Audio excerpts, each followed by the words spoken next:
Baik, di sini saya Zikrul Padi. Di sini saya mewakili dari kelompok satu untuk pemaparan dari mata kuliah argumentasi hukum ini, di mana beranggotakan ada Rani Ayu, Najwa Sapitri, Zahra Afifah Gantini, Osvaldo Meldi Pratama, Fahri Rajib Hairi Hakim, dan saya sendiri. Ada juga Jaki Imam Muharram, di mana kelompok kami ini mengambil tema dari tugas argumentasi hukum ini yaitu legal opinion, di mana tema dan judul yang ada di VVT ini mungkin ada analisis konseptual dan penerapan legal opinion dalam praktik hukum pidana. Mungkin berbicara dari legal opinion ini sebagai kita calon-calon dalam praktisi hukum ke depannya, mungkin legal opinion ini sangat dibutuhkan untuk praktisi khususnya di bidang hukum ini karena pendapat hukum ini berfungsi sebagai strategi sebagaimana analisis yuridis yang disusun oleh praktisi hukum atau ahli hukum untuk memberikan pandangan objektif terhadap suatu klien dalam suatu perkara. Nah, tentunya pembahasan dari legal opinion ini mungkin sangat menarik untuk dibahas.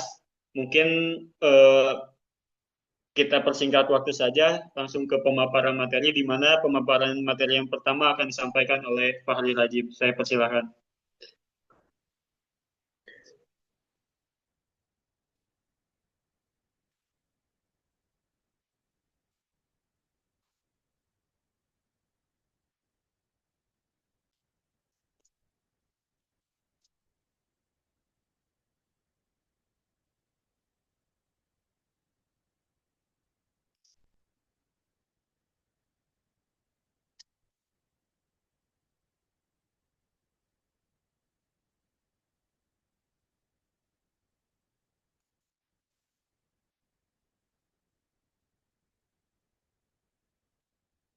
Kepada Fahri Rajib, saya persilahkan.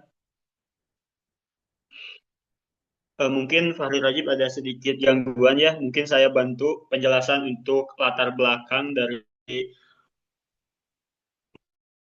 kita, mana latar belakang legal dalam praktik penegakan hukum. Tentunya pendapat hukum ini memiliki peran di mana yang tadi saya sebutkan di awal atau saya jelaskan secara singkat di awal sebagai hasil analisis yuridis dari seorang ahli hukum memberikan suatu pandangan objektif terhadap suatu persoalan hukum. Legal opinion ini tidak hanya membantu menilai apakah suatu perbuatan pidana tentu atau tidak, tetapi juga dalam legal opinion ini memberikan dasar pembangunan hukum serta berkeadilan untuk suatu peminta yang legal opinion tersebut atau suatu klien yang membutuhkan dari pendapat hukum dari praktisi hukum ini.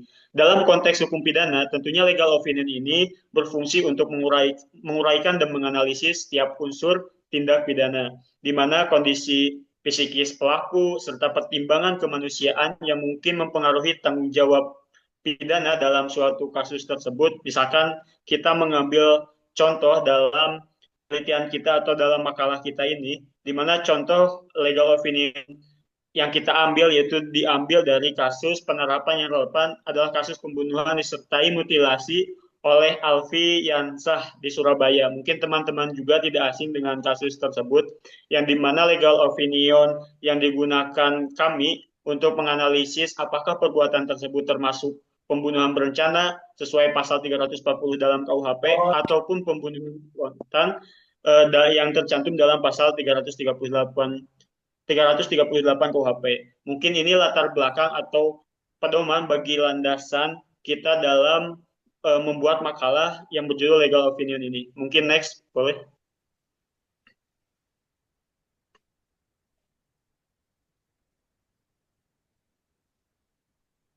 Boleh next slide?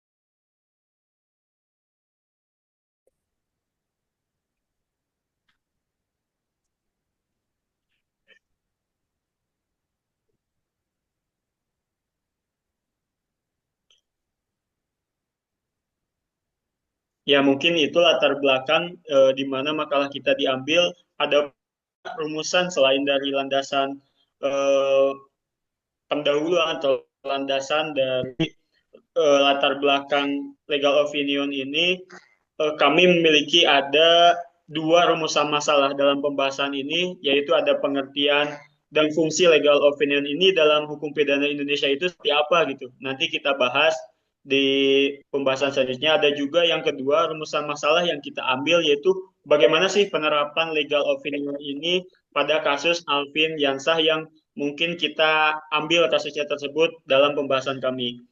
Next slide. Untuk selanjutnya, pembahasan selanjutnya yaitu akan dipaparkan oleh Osvaldo. Saya persilakan. Nah, saya yang jelasin. Terima kasih, Zikri. Ya, ya. Tanpa salam, teman-teman. Saya akan sedikit menjelaskan mengenai pengertian legal opinion. Secara singkat aja, jadi legal opinion ini tuh adalah rangkuman, pandangan, argumentasi, serta gagasan yang direkomendasikan sama praktisi atau akademisi hukum. Nah, ini itu diberikan ke orang-orang yang membutuhkan saran. Boleh next ke Ima, tolong next.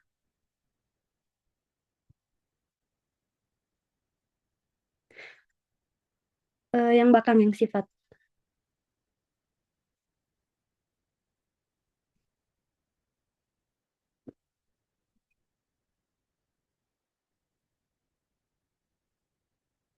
Yang mana Japip? Maaf, Yang sifat. bentar ya, Wad. Oke. Kok bisa ya, bentar-bentar.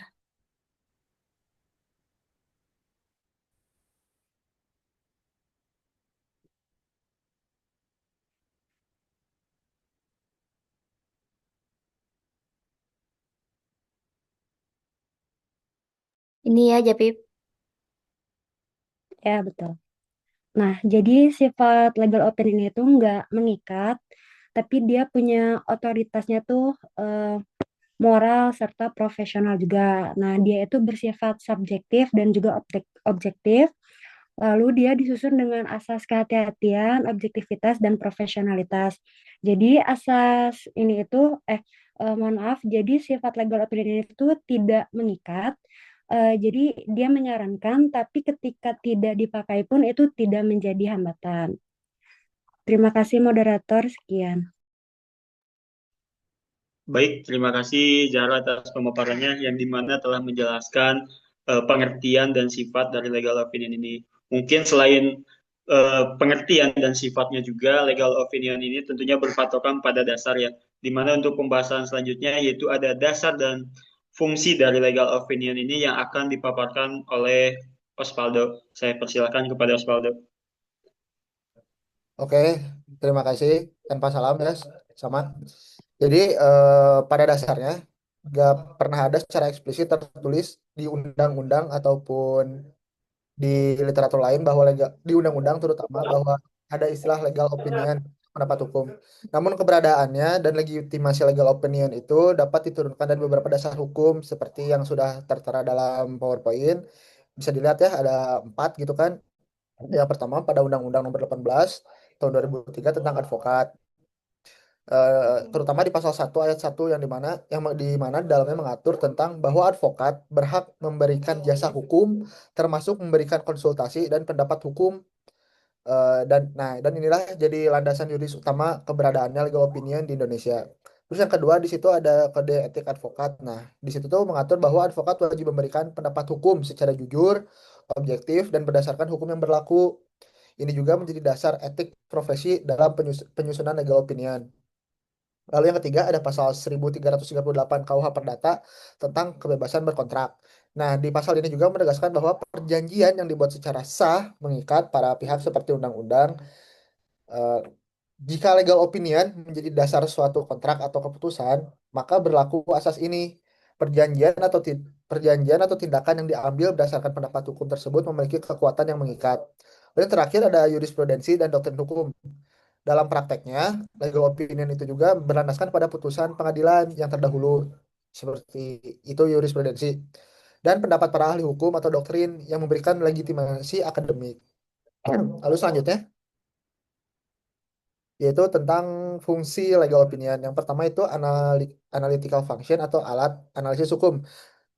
Jadi itu tuh berfungsi sebagai penganalisa fakta norma hukum yang berlaku untuk menjelaskan posisi hukum suatu permasalahan.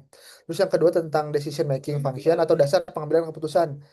Jadi legal opinion juga itu menjadi dasar bagi klien, lembaga atau perusahaan yang menentukan langkah hukum yang tepat dan aman secara yuridis. Istilahnya mah bikin taktik itu lewat decision making ini. Terus yang ketiga ada preventive function itu mencegah sengketa. Dengan memahami potensi resiko hukum sejak awal, legal opinion juga berperan sebagai pencegahan terjadinya pelanggaran atau konflik hukum. Terus yang keempat ada evidentiary function atau alat bantu pembuktian. Di dalam beberapa kasus, legal opinion dapat dijadikan bukti pendukung atau dokumen pendamping dalam proses hukum untuk menunjukkan bahwa suatu tindakan telah dilakukan berdasarkan pertimbangan hukum yang sah. Terus yang terakhir ada professional function yaitu wujud profesionalitas advokat. Penyusunan legal opinion menunjukkan bahwa kemampuan analitis dan tanggung jawab profesional advokat dalam memberikan jasa hukum sesuai standar etika dan keilmuan. Seperti itu kawan-kawan. Saya kembalikan kepada Zikrullah. Terima kasih. Baik, terima kasih Osvaldo atas penjelasannya. Eh, Mungkin untuk selanjutnya itu kita akan mengetahui apa aja sih isi dari legal opinion dan apa saja sih bagaimana cara metode penyusunan dari legal opinion ini. Mungkin untuk selanjutnya saya persilakan kepada Rani untuk membahas struktur dan metode penyusunan dalam legal opinion. Saya persilakan. Baik, terima kasih. Sebelumnya mohon maaf, apakah suara saya terdengar jelas? Terdengar dengan jelas. Terdengar. Jadi, struktur legal opinion ini harus dilakukan secara sistematis, logis, dan sesuai dengan kaidah penalaran hukum yang benar. Nah, yang pertama itu ada pendahuluan. Nah, pendahuluan ini memuat identitas pemberi pendapat hukum, identitas pihak yang meminta pendapat hukum, yaitu klien, serta uraian mengenai singkat mengenai latar belakang atau konteks permasalahan hukum yang menjadi objek analisis. Nah, yang kedua itu adanya fakta hukum. Nah, mengenai fakta-fakta yang relevan yang berkaitan langsung dengan permasalahan hukum yang akan dianalisis. Kemudian yang ketiga itu ada isu hukum. Setelah fakta diuraikan, penyusunan legal opinion harus merumuskan isu-isu hukum yang muncul dari fakta tersebut. Perumusan isu hukum juga dilakukan dengan memperhatikan hubungan kausalitas antara fakta dan norma hukum yang berlaku. Kemudian yang keempat yaitu analisis hukum. Nah, analisis hukum ini merupakan inti dari legal opinion. Dalam bagiannya ini, penyusun melakukan penalaran hukum terhadap isu-isu yang telah diidentifikasi. Kemudian bisa berasal dari peraturan undang-undang, kemudian asas-asas, doktrin, jurisprudensi. Kemudian yang kelima yaitu kesimpulan. Nah, kalau kesimpulan itu berisi jawaban dari isu hukum yang telah dirumuskan sebelumnya berdasarkan hasil analisis yuridis. Kemudian metode penyusunan legal opinion. Yang pertama yaitu pengumpulan fakta hukum. Langkah pertama mengidentifikasi, mengumpulkan seluruh fakta yang relevan dengan permasalahan hukum. Kemudian yang kedua, identifikasi masalah hukum. Nah, berdasarkan fakta yang telah diperoleh, perumusan isu hukum akan dijawab melalui analisis hukum. Nah, isu hukum ini harus dinyatakan dalam bentuk pernyataan yuridis yang jelas dan spesifik. Kemudian yang ketiga itu ada penelusuran dan kajian sumber hukum. Nah, di tahap ini dilakukan dengan menelusuri dan menelaah berbagai sumber hukum, baik yang bersifat primer maupun juga sekunder. Dalam proses ini bertujuan untuk menemukan norma yang relevan untuk menjawab permasalahan hukum. Dan yang keempat yaitu analisis penalaran hukum. Analisis ini dilakukan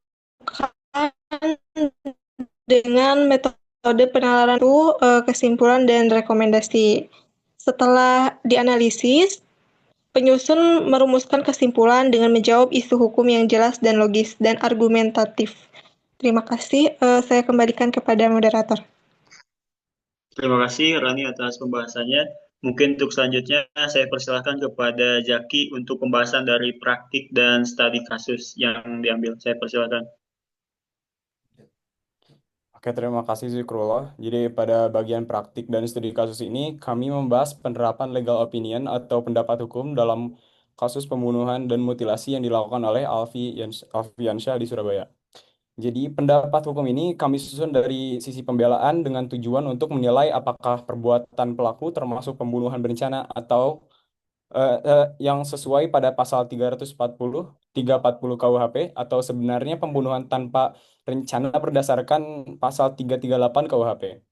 Jadi dari hasil analisis diketahui bahwa tindakan pelaku terjadi secara spontan setelah terjadi pertengkaran hebat dan provokasi emosional dari korban.